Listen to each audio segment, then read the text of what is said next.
Good morning, Team Alabama. We are ready to read in Hunger Games. Please join me in reading in Chapter 2. Join me on your Chromebooks at this time.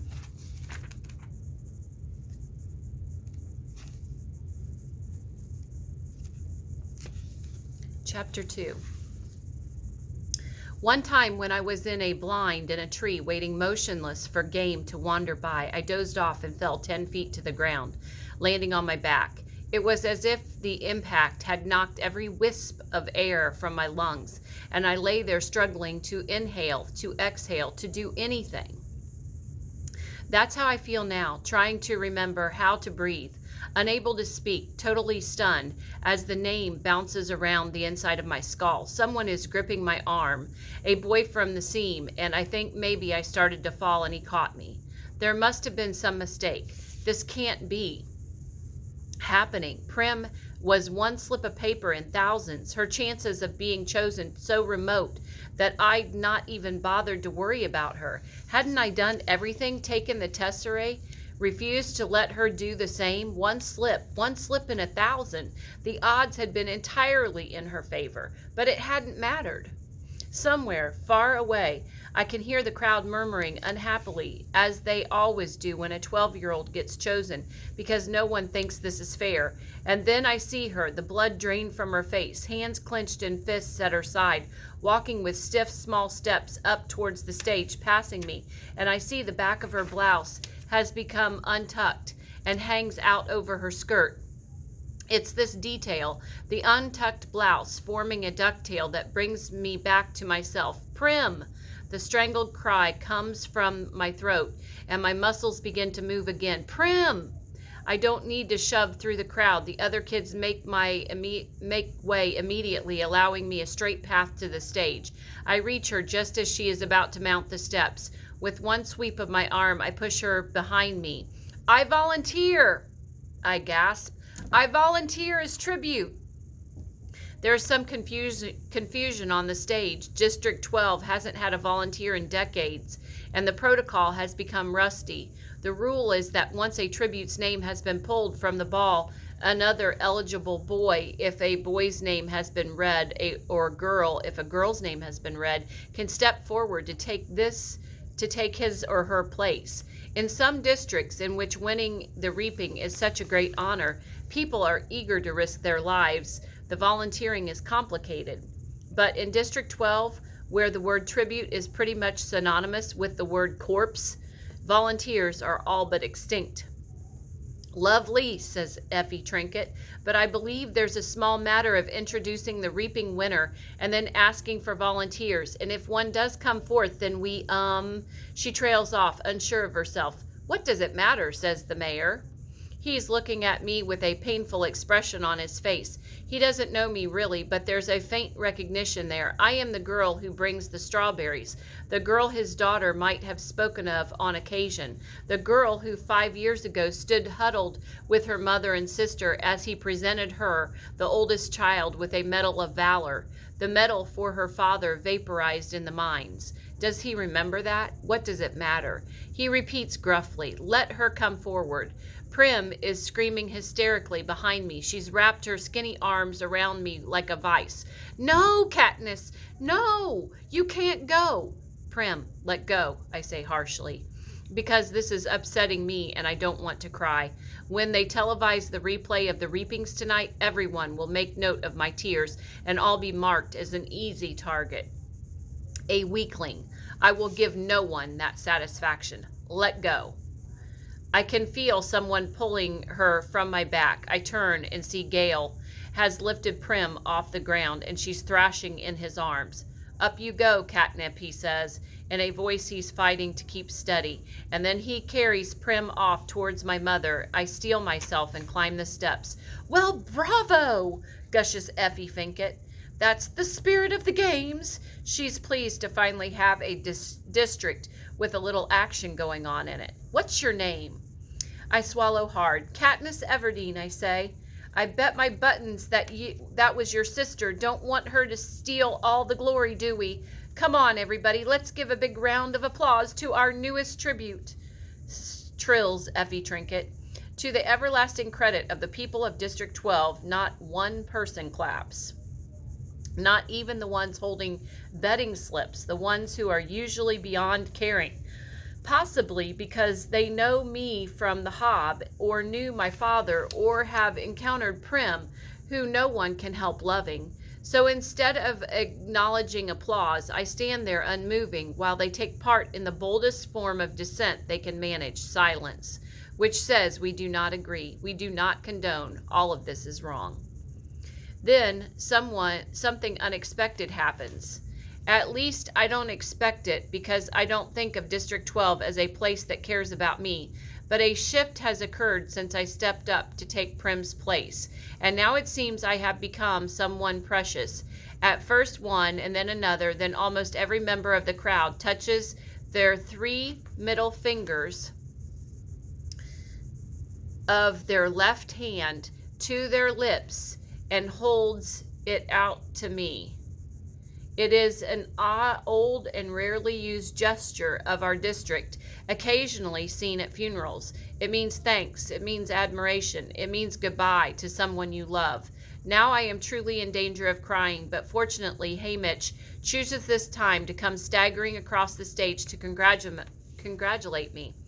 Look at her, look at this one, he hollers, throwing an arm around my shoulders. He's surprisingly strong for such a wreck. I like her. His breath reeks of liquor, and it's been a long time since he's bathed. Lots of, he can't think of the word for a while. Spunk, he says triumphantly. More than you, he releases me and starts for the front of the stage. More than you, he shouts, pointing directly into the camera. Is he addressing the audience, or is he so drunk he might actually be taunting the Capitol? I'll never know, because just as he's opening his mouth to continue, Haymitch plummets off the stage and knocks himself unconscious. He's disgusting, but I'm grateful. With every camera gleefully trained on him, I have just enough time to release the small choked sound in my throat and compose myself. I put my hands behind my back and stare into the distance. I can see the hills that I climbed this morning with Gail. For a moment, I yearn for something, the idea of us leaving the district and making our way in the worlds. But I know that I was right about not running off, because who else would have volunteered for Prim? Haymitch is whisked away on a stretcher, and Effie Trinket is trying to get the ball rolling again. What an exciting day, she warbles, as she attempts to straighten her wig, which has listed severely to the right. But more excitement to come. It's time to choose our boy tribute. Clearly hoping to contain her tenuous hair situation, she plants one hand on her head as she crosses to the ball that contains the boy names and grabs the first slip she encounters. She zips back to the podium. I don't even have time to wish for Gail's safety when she reads the name, Peeta Mellark. Peeta Mellark. Oh no, I think, not him, because I recognize this name, although I have never spoken directly to its owner, Peeta Mellark. No, the odds are not in my favor today. I watch him as he makes his way towards the stage, medium height, stocky build, ashy blonde hair that falls in waves over his forehead. The shock of the moment is registering on his face. You can see his struggle to remain emotionless, but his blue eyes show the alarm that I've seen so often in Prey. Yet he climbs steadily onto the stage and takes his place. Effie Trinket asks for volunteers, but no one steps forward. He has 2 older brothers, I know. I've seen them in the bakery, but one is probably too old now to volunteer and the other won't. This is standard. Family devotion only goes so far for most people on reaping day. What I did was the radical thing. The mayor begins to read the long dual treaty of treason as he does the Dahl Treaty of Treason, as he does every year at this point. It's required, but I'm not listening to a word. Why him, I think. And then I try to convince myself that it doesn't matter. Peeta Mellark and I are not friends, not even neighbors. We don't speak. Our only real interaction happened years ago. He's probably forgotten it, but I haven't, and I know I never will. It was during the worst time. My father had been killed in the mine accident 3 months earlier in the bitterest January anyone could remember. The numbness of his loss had passed, and the pain would hit me out of nowhere, doubling me over, racking my body with sobs. "Where are you?" I would cry out in my mind. "Where have you gone?" Of course, there was never any answer. The district had given us a small amount of money as compensation for his death, enough to cover 1 month of grieving, at which time my mother would be expected to get a job, only she didn't.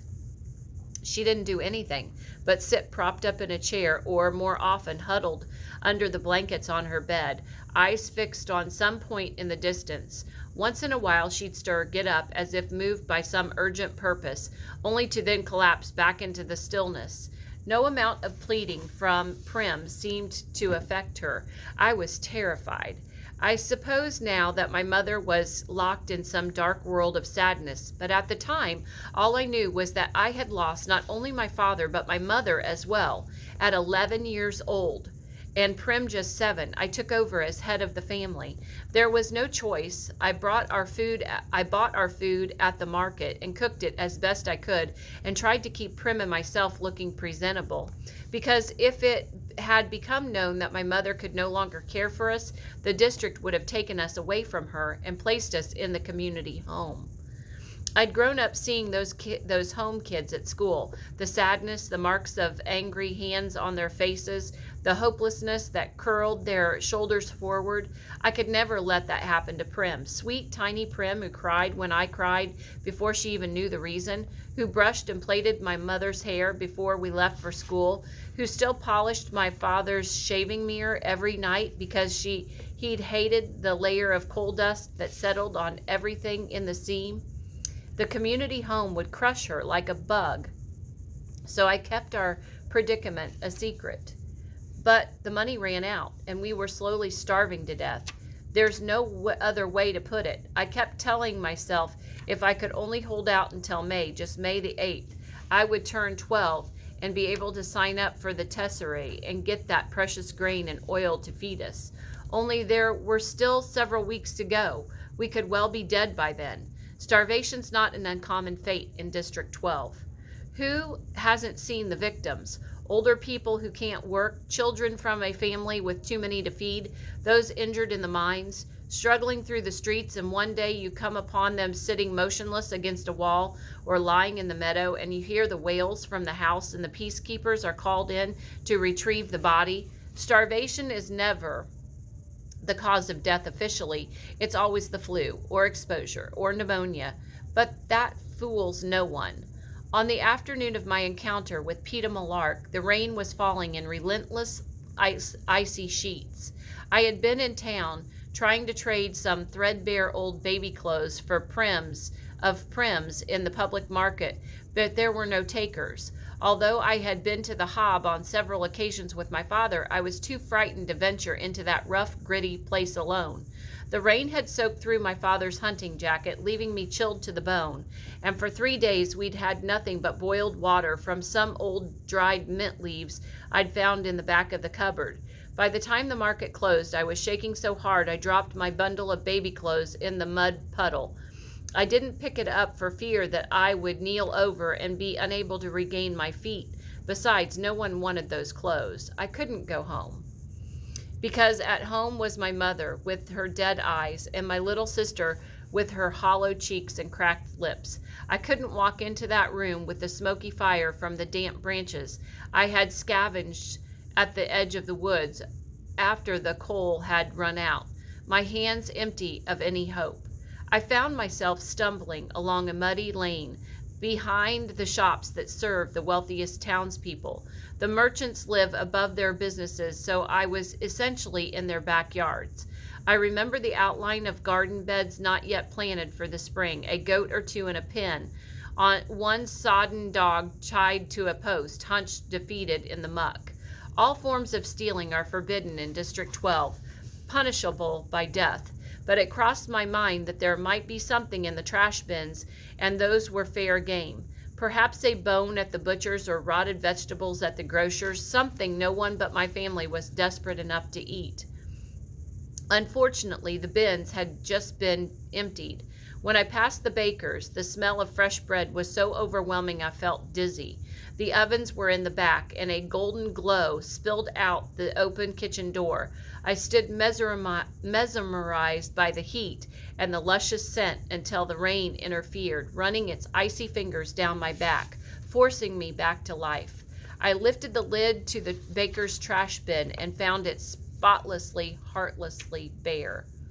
Suddenly, a voice was screaming at me, and I looked up to see the baker's wife telling me to move on, and did I want her to call the peacekeepers, and how sick she was of having those brats from the seam pawing through her trash. The words were ugly, and I had no defense. As I carefully replaced the lid and backed away, I noticed him, a boy with blonde hair peering out from behind his mother's back. I'd seen him at school. He was in my year, but I didn't know his name. He stuck with the town kids, so how would I? His mother went back into the bakery grumbling, but he must have been watching me as I made my way behind the pen that held their pig and leaned against the far side of an old apple tree. The realization that I'd have nothing to take home had finally sunk in. My knees buckled and I slid down the tree trunk to its roots. It was too much. I was too sick and weak and tired, and oh so tired. Let them call the peacekeepers and take us to the community home, I thought, or better yet, let me die right here in the rain. There was a clatter in the bakery, and I heard the woman screaming again and the sound of a blow, and I vaguely wondered what was going on. Feet sloshed towards me through the mud, and I thought, it's her. She's coming to drive me away with a stick. But it wasn't her. It was the boy. In his arms he carried 2 large loaves of bread that must have fallen into the fire because the crusts were scorched black. His mother was yelling, "Feed it to the pig, you stupid creature, why not? No one decent will buy burned bread." He began to tear off chunks from the burned parts and toss them into the trough, and the front bakery bell rung and his mother disappeared to help a customer. The boy never even glanced my way, but I was watching him because of the bread, because of the red wheal that stood out on his cheekbone. What had she hit him with? My parents never hit us. I couldn't even imagine. The boy took one look back to the bakery as if checking that the coast was clear. Then his attention back on the pig, he threw a loaf of bread in my direction. The second quickly followed, and he sloshed back to the bakery, closing the kitchen door tightly behind him. I stared at the loaves in disbelief. They were fine, perfect really, except for the burned areas. Did he mean for me to have them? He must have, because there they were at my feet.